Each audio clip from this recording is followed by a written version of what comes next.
आज ମୁଁ ଆପଣମାନଙ୍କ ସହିତ ମକର ସଂକ୍ରାନ୍ତି ସ୍ପେଶାଲରେ ମକର ଜାଉ ବା ରାଶି ଜାଉର ରେସିପି ସେୟାର କରିବି, ଯେଉଁଟାକି ବନେଇବା ଯେତିକି ସହଜ ଖାଇବା ପାଇଁ ସେତିକି ସ୍ୱାଦିଷ୍ଟ ଲାଗିଥାଏ। ଏହା ସହିତ ଆମ ଦେହ ପାଇଁ ବି ଏଇଟା ବହୁତ ଭଲ ଥାଏ। ଏଥିରେ ଯେଉଁ ରାଶି, ଗୁଡ଼ ଆଉ ଘିଅର ଆମେ ବ୍ୟବହାର କରିଥାନ୍ତି, ଏସବୁ ଜିନିଷର ତାସିର ଗରମ ଥାଏ, ତ ଆମ ଶରୀରକୁ ଗରମ ରଖିବାରେ ସାହାଯ୍ୟ କରେ ଶୀତ ଦିନେ। ସେଇଥିପାଇଁ ତ ଆମର ପୂର୍ବପୁରୁଷମାନେ ପର୍ବପର୍ବାଣି ନାଁରେ ଏମିତି କିଛି ରେସିପି ଆମ ପାଇଁ ବନେଇକି ଯାଇଛନ୍ତି, ଯାହାକୁ ଖାଇଲେ ଆମ ଶରୀର ସୁସ୍ଥ ରହେ। ଯେମିତିକି ଆମେ ଖରାଦିନେ ପଣା ସଂକ୍ରାନ୍ତିରେ ପଣା ବନେଇଥାନ୍ତି, ଆଉ ଶୀତ ଦିନେ ମକର ସଂକ୍ରାନ୍ତିରେ ମକର ଜାଉ ଆଉ ରାଶି ଲଡ଼ୁ ବନେଇଥାନ୍ତି। ଭିଡ଼ିଓଟିକୁ ପୁରା ଦେଖିବାକୁ ଅନୁରୋଧ ରହିଲା। ନମସ୍କାର, ମୁଁ ଅପୁ, କୁକୁତ ପୁଡ଼ିଆ ଚ୍ୟାନେଲ ଆପଣ ସମସ୍ତଙ୍କୁ ବହୁତ ବହୁତ ସ୍ୱାଗତ। ଚାଲନ୍ତୁ ଷ୍ଟାର୍ଟ କରିବା ଆଜିର ରେସିପିଟି। ପ୍ରଥମେ ଦେଖନ୍ତୁ, ମୁଁ ଗୋଟେ ଚା ପିଆ କପ୍ରେ ଗୋଟେ କପ୍ କ୍ଷୀରି ଚାଉଳ ନେଇଛି। କ୍ଷୀରି ଚାଉଳରେ ବହୁତ ବଢ଼ିଆ ବାସ୍ନା ଥାଏ, ଯେଉଁଥିରେ କି ଆମର ଜାଉର ବାସ୍ନା ବଢ଼ିଆ ଆସିଥାଏ, ଟେଷ୍ଟ ବି ଭଲ ଲାଗିଥାଏ। ଆପଣ ଚାହିଁଲେ ଯେକୌଣସି ପ୍ରକାର ଅରୁଆ ଚାଉଳ ଏଠି ନେଇପାରିବେ। ଓଜନ ଦେଖିଲେ 130 ଗ୍ରାମ ପାଖାପାଖି ଚାଉଳ ଅଛି, କିନ୍ତୁ ଆପଣଙ୍କୁ ଓଜନରେ ମାପିବା ବିଲକୁଲ ଦରକାର ନାହିଁ। ଯେକୌଣସି ଗିନା କିମ୍ବା କପ୍ରେ ମାପିକି ଆପଣ ନେଇପାରିବେ। ସେଇ ଗିନା କିମ୍ବା କପ୍କୁ ଆପଣ ବ୍ୟବହାର କରିବେ ବାକି ଜିନିଷ ମାପିବାରେ, ତାହେଲେ ରେସିପି ପରଫେକ୍ଟ ବନିବ। ଚାଉଳକୁ ଆମେ 2-3 ଥର ଭଲ ଭାବେ ଧୋଇ ନେବା, ତାପରେ ଅଧା ଘଣ୍ଟା ପାଇଁ ଭିଜେଇକି ଛାଡ଼ିଦେବା। ଏହାପରେ ଗୋଟେ କଡ଼େଇ ଗରମ କରିବା, ଆଉ ଯେଉଁ କପ୍ରେ ଆମେ ଚାଉଳ ମାପିକି ନେଇଥିଲେ ସେଇ କପ୍ରେ ମାପିକି ଅଧା କପ୍ ନେଇଯିବା ଧଳା ରାଶି। ଆପଣ ଟିକେ କମ୍ ବି ନେଇପାରିବେ, ଆଉ ଲୋ ଫ୍ଲେମ୍ରେ 2 ମିନିଟ୍ ପାଖାପାଖି ଏହାକୁ ଭାଜି ନେବା। ଏଇଠି ଧ୍ୟାନ ରଖିବେ ଏହାର କଲର୍ ଚେଞ୍ଜ କରିବାର ନାହିଁ, ଖାଲି ରାଶି ହାଲକା ଟିକେ ଫୁଲିଗଲା ପରେ ଆମେ ଏହାକୁ ବାହାର କରିକି ଥଣ୍ଡା କରିନେବା। ଏଇଠି ଦେଖନ୍ତୁ ରାଶି ଟିକେ ଫୁଲିଗଲାଣି, ଏବେ ଆମେ ଏହାକୁ ବାହାର କରିକି ଥଣ୍ଡା ହେବା ପାଇଁ ଛାଡ଼ିଦେବା। ଆଉ ଏଇଠି ଦେଖନ୍ତୁ ଚାଉଳ ଆମର ଭଲ ଭାବେ ଭିଜିଗଲାଣି, ଅଧା ଘଣ୍ଟା ପାଖାପାଖି ହେଇଗଲାଣି। ଚାଉଳକୁ ଆମେ ଗୋଟେ ଜାଲିକୁ ଛାଣି ନେବା। ଏହାପରେ ଗୋଟେ ପ୍ରେସର କୁକର ଗରମ କରିବା। ଆପଣ ଚାହିଁଲେ ହାଣ୍ଡିରେ ବନେଇ ପାରିବେ, ଟିକେ ଅଧିକ ଟାଇମ୍ ଲାଗିବ। ପ୍ରେସର କୁକର ବନେଇଲେ ବହୁତ କମ୍ ଟାଇମ୍ରେ ହେଇଯାଇଥାଏ। ଏଥିରେ ଗୋଟେ ଛୋଟ ଚାମଚ ଗୁଆ ଘିଅ ଦେଇଦେବା। ଏହା ସହିତ ଗୋଟେ ତେଜପତ୍ର ଆଉ 2ଟି ଗୁଜୁରାତି ଦେଇକି ହାଲକା ଟିକେ ଭାଜି ନେବା। ତାପରେ ଯେଉଁ ଚାଉଳ ଛାଣିକି ରଖିଥିଲେ ସେଇଟା ଦେଇଦେବା। ଲୋ ମିଡ଼ିୟମ୍ ଫ୍ଲେମ୍ରେ 2 ମିନିଟ୍ ପାଖାପାଖି ଏହାକୁ ଭାଜି ନେବା। ବେଶୀ ଭାଜିବା ବିଲକୁଲ ବି ଦରକାର ନାହିଁ। ଆପଣ ଯଦି ପ୍ରେସର କୁକରରେ କେମିତି କ୍ଷୀରି ବନାନ୍ତି ଦେଖିବାକୁ ଚାହୁଁଛନ୍ତି, ଲିଙ୍କ ତଳେ ଡେସ୍କ୍ରିପସନ୍ ବକ୍ସରେ ଅଛି, ଆପଣ ଚେକ୍ କରିପାରିବେ। ଏଠି ଦେଖନ୍ତୁ ଚାଉଳ ଟିକେ ଭାଜି ହେଲାଣି। ଏବେ ଆମେ ଏଥିରେ ସେଇ କପ୍ରେ ମାପିକି 5 କପ୍ ପାଣି ଦେଇଦେବା। ଆପଣ ସବୁ ଜିନିଷ ଯଦି ମାପିକି ନେବେ ତାହେଲେ ରେସିପି ପୁରା ପରଫେକ୍ଟ ବନିବ। ଏହା ସହିତ 2 ଚିମଟା ଲୁଣ ଦେଇଦେବା, ଭଲ ଭାବେ ଗୋଳେଇ ନେବା। ତାପରେ କୁକରର ଢାଙ୍କୁଣି ଲଗେଇକି ହାଇ ଫ୍ଲେମ୍ରେ ଗୋଟେ ହୁଇସିଲ୍ ଲଗେଇବା, ତାପରେ ଲୋ ଫ୍ଲେମ୍ରେ 3ଟା ହୁଇସିଲ୍ ଲଗେଇବା। ଆପଣଙ୍କ କୁକରରେ ଗୋଟେ ହୁଇସିଲ୍ କମ୍ ଲାଗିପାରେ, ସେଇଟା ଆପଣ ଦେଖିକି କରିବେ, କାହିଁକିନା କୁକର ଉପରେ ପୁରା ଡିପେଣ୍ଡ କରୁଛି। ଏହାପରେ ଆମେ ଏହାକୁ ନିଜେ ନିଜେ ଥଣ୍ଡା ହେବା ପାଇଁ ଛାଡ଼ିବା, ତାପରେ ଆମେ ଏହାକୁ ଚେକ୍ କରିବା।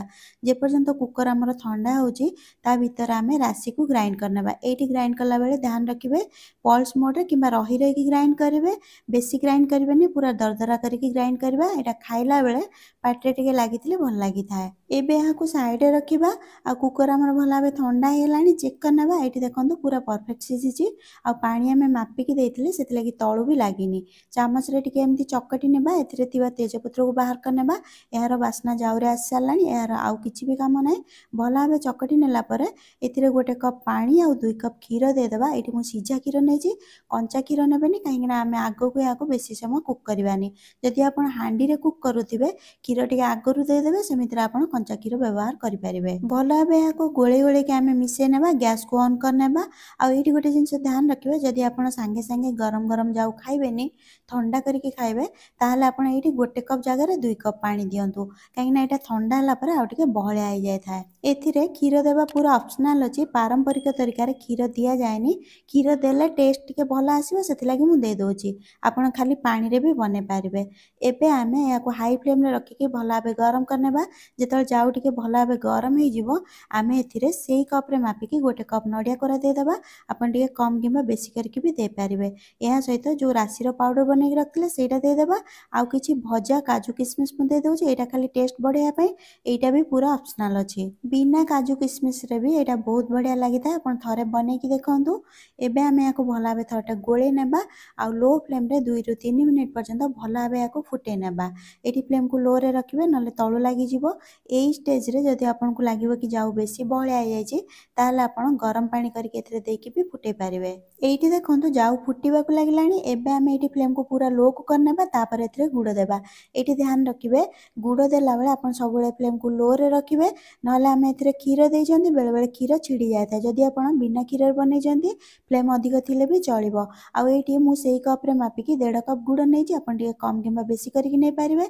आपण गुड़ आउ चीनी मिसेइकि नै पारिबे। खाली चीनी रे भी बनै पारिबे। जेहेतु गुड़ आम देह पई बहुत भलो सेतिलागि मु कहबी आपण गुड़ देइकि बनांतु आउ एथिरे टेस्ट भी भलो आस्ताय। गुड़ देला परे याकू थरटे भलो भाबे गोळेइ नेबा। एइठी आपण देखिबे एटा टिके पतला हेइ जिवो काहेकि गुड़ पानी छाड़ी थाए सेतिलागि लो फ्लेम रे 2-3 मिनिट पर्यंत आहुरी फुटे नेबा। बेसी फुटेबा दरकार नै। एइठी देखंतु यार कंसिस्टेंसी एतिकी बहलिया रखिबा काहेकि ठंडा होला परे एटा आउ टिके बहलिया हेइ जिवो। जदि आपण पूरा ठंडा करिकि खाइबे ताहले 1 कप पानी अधिक देइथिबे जेतळे आमे 1 कप पानी आ 2 कप क्षीर देइथिले सेतळे। एबे आमे एथिरे 2टी गुजराती और 4-5टी गोलमरिच गुंड करिकि दे देबा।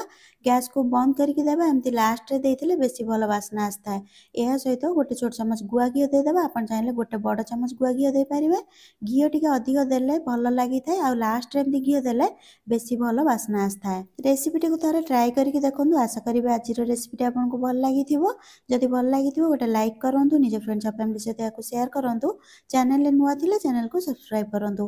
पुणी देखा गोटे नुआ रेसिपी रे। से पर्यंत खुशी रुहंतु, हेल्दी रुहंतु, सेफ रुहंतु।